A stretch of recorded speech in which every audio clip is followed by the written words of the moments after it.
Mr. President, you are here in Romania to talk about the EU's strategic agenda. One of the key topics for the future of the EU is Ukraine, is one of your personal topics high on your agenda. Tell me shortly, please, which are the main decisions the European Union should take in order to better support Ukraine, especially these days when the news coming from the field are not so good. We must provide more ammunition in the short term, and we are working very hard with the member states, with the Ukrainian government and authorities. We are working with our businesses within the EU to increase the level of production, point one. And it's extremely important to send a clear message to the rest of the world, including the Ukrainians and including Russia, that you are not intimidated by the Russian behavior, because you understand very well that's what at stake. This is the future of our democratic institutions and principles, and we understand very well that Russia is attacking Ukraine, but is also attacking our fundamental democratic freedoms. Do you think that you will find, or the EU will find, the means to do everything you said? Because we've seen different behaviors inside the EU. And tonight you are going to meet in Bucharest President Iohannis with Romania, which, as you said many times, is helpful when it comes to Ukraine. But you're also meeting Mr. Viktor Orban, Prime Minister of Hungary, who was quite reluctant when it came to actually helping Ukraine. One point is fundamental in my opinion, is what we do and what are our decisions. And if you have a look the two last years, systematically we made decisions by unanimity with the support of Hungary. And sometimes we needed to discuss, we needed to try to convince.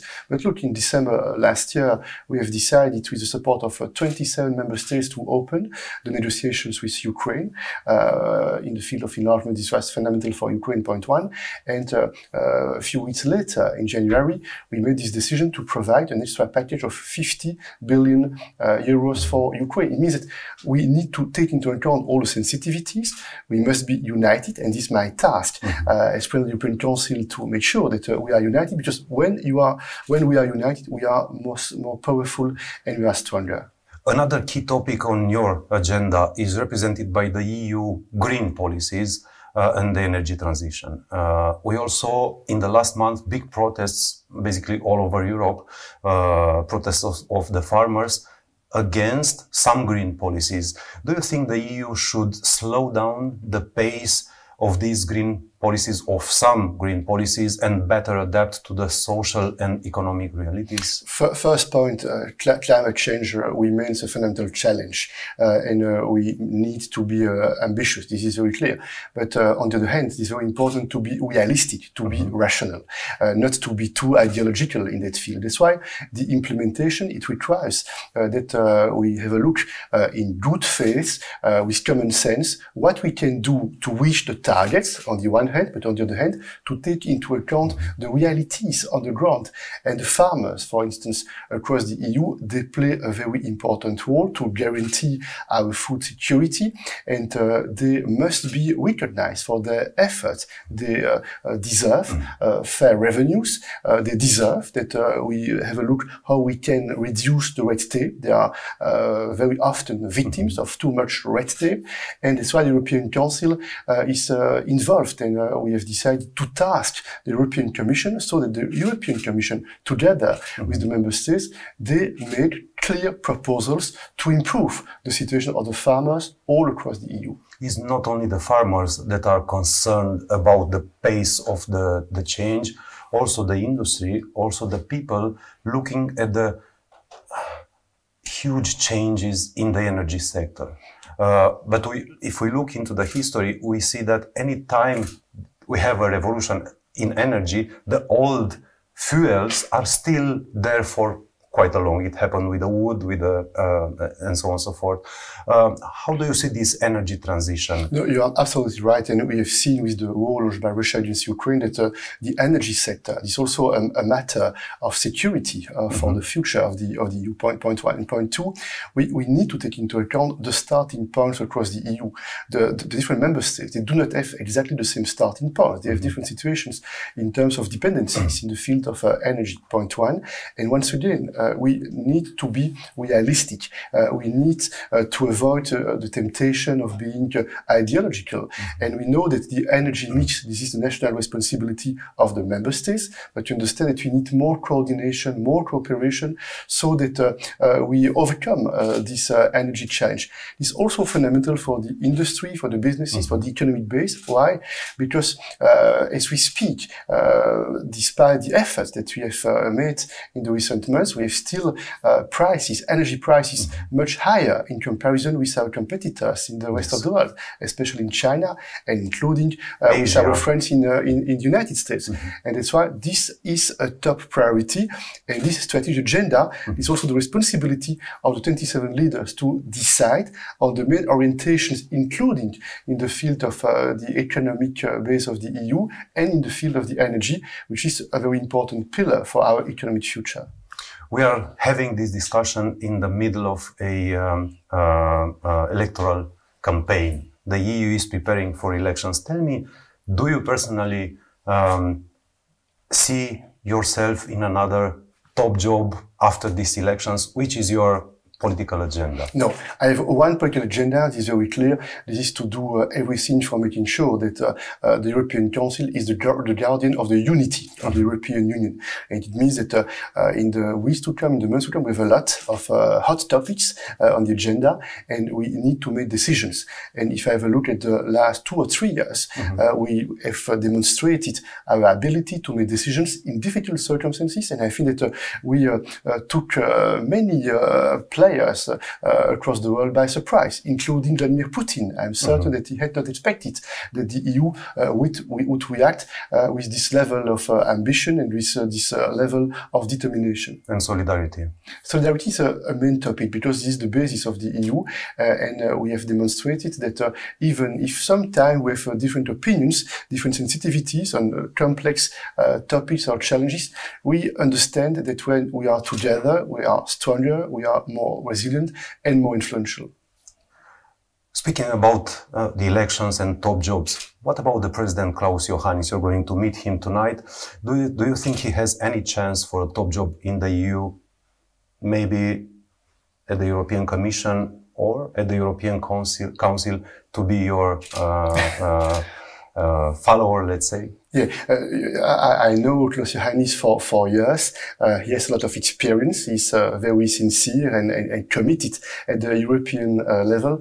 But you know that only after the elections, the European Council will have to make decisions on the top jobs.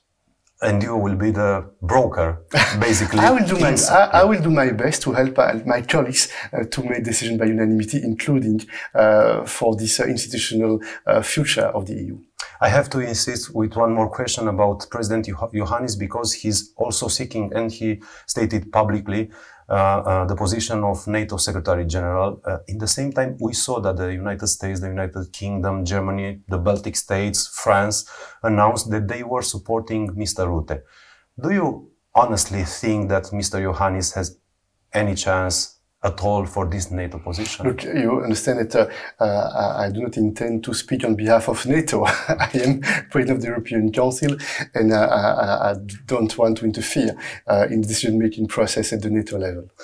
Let's go back to the EU's agenda. How do you plan to mitigate the illegal migration? This is another topic on the strategic agenda. Maybe could Frontex be turned into a more powerful force to stop the migrants? If you see what we have done in the recent years, we have really strengthened the capacity, the capabilities of Frontex, point one. Point two, we are much more effective in terms of negotiating with third countries outside of the EU. We understand that some countries are strategic for us because they are origin countries or transit countries. And if you have a look at what we have done with Tunisia, with Egypt, with Mauritania more recently. And I think that we need this comprehensive approach. And point three, there is a real challenge. We need to fight the smugglers, those who are abusing the tragedies of people outside of the Mediterranean Sea, for instance. And this strategic agenda is also the occasion to identify what tools we intend to use in the future to have a better management of this migratory challenge, point one. And we need to tell the truth. It means that we should not accept that the smugglers decide who is allowed to join the EU or not. This is a responsibility that must be taken and made by the authorities, and including through legal channel of migration. I think the best way is to be very firm against the smugglers, against the illegal migration, point one, and on the other hand, to have some legal channels for migration. The EU strategic agenda is fundamentally based on the EU core values and principles. And when we speak about this, you know that we have a grand coalition here in Romania that is very powerful, politically speaking, very effective when it comes to Ukraine, for example. In the same time, the last year, a lot of independent organizations such as the Bertelsmann Foundation, some Romanian think tanks, or even some reports of the Council of Europe talked about how this coalition is eroding the democracy, is eroding the independence of the justice, and is controlling a large part of the media. Are you worried about this? Look, I think that this question of the rule of law is fundamental. It's the foundation of this EU's project. In the last 5 years, we decided to put in place some tools, and I trust our institutions. I trust the tools we have put in place. And it's not a question only for this country. This is for the 27 member states. We've decided to put in place this conditionality mechanism in line with the money, with the financial support for the member states, point one. We have also decided to put in place this annual report on the rule of law, so that there is a political and democratic and transparent debate which is possible in all the member states. I don't intend to be specific on one single country, but it is showing that you understand that this question of the value, the question of the democratic principles, the freedom of the press, is something that's fundamental for the future of this political project. Some critics are saying, though, that the European institutions are having a blind eye when it comes to Romania, because Romania is fundamental for the EU with helping the Ukraine. Do you think that these critics are right? Are the EU institutions blind when it comes to the rule of law in Romania? This is not my impression, because I was just saying that we have a look at the 27 member states, and in the 27 member states there are debates on what can we do to improve the rule of law. This is something that requires constant effort to make sure that we respect the fundamental principles that are the best guarantees for a true democracy. Russia, a very important topic on your personal agenda and institutional agenda. We know there are suggestions to extend the EPPO jurisdiction for breaches of the EU sanctions. Which is your position on this? I think that this institution is extremely important, because when we've decided to put in place this new institution, this was one more step for more guarantees in the field of the rule of law.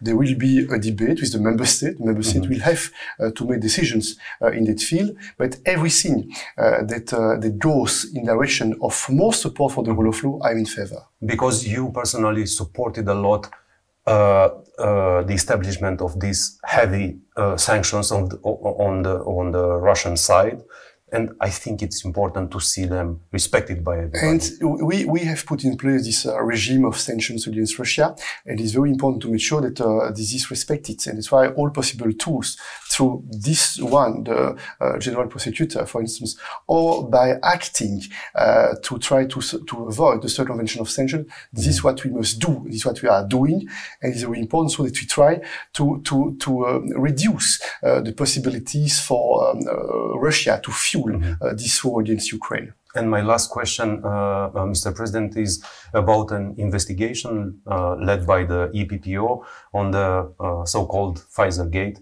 the acquisition of anti-COVID vaccines inside the EU. How do you see this topic? It shows that this investigation shows that no one is above the rules and the law. Point one. Point two, transparency and the rule of law. These are the foundations of this EU's project, and you understand that I do not intend to comment any independent ongoing investigation. Thank you so much. These were my questions. If you want to add something for the Romanian audience. I wish you the best. There are a lot of challenges ahead of us, but I know that we can count on the commitment of the Romanian to be strong partners for building this youth project. Thank you so much. Thank you.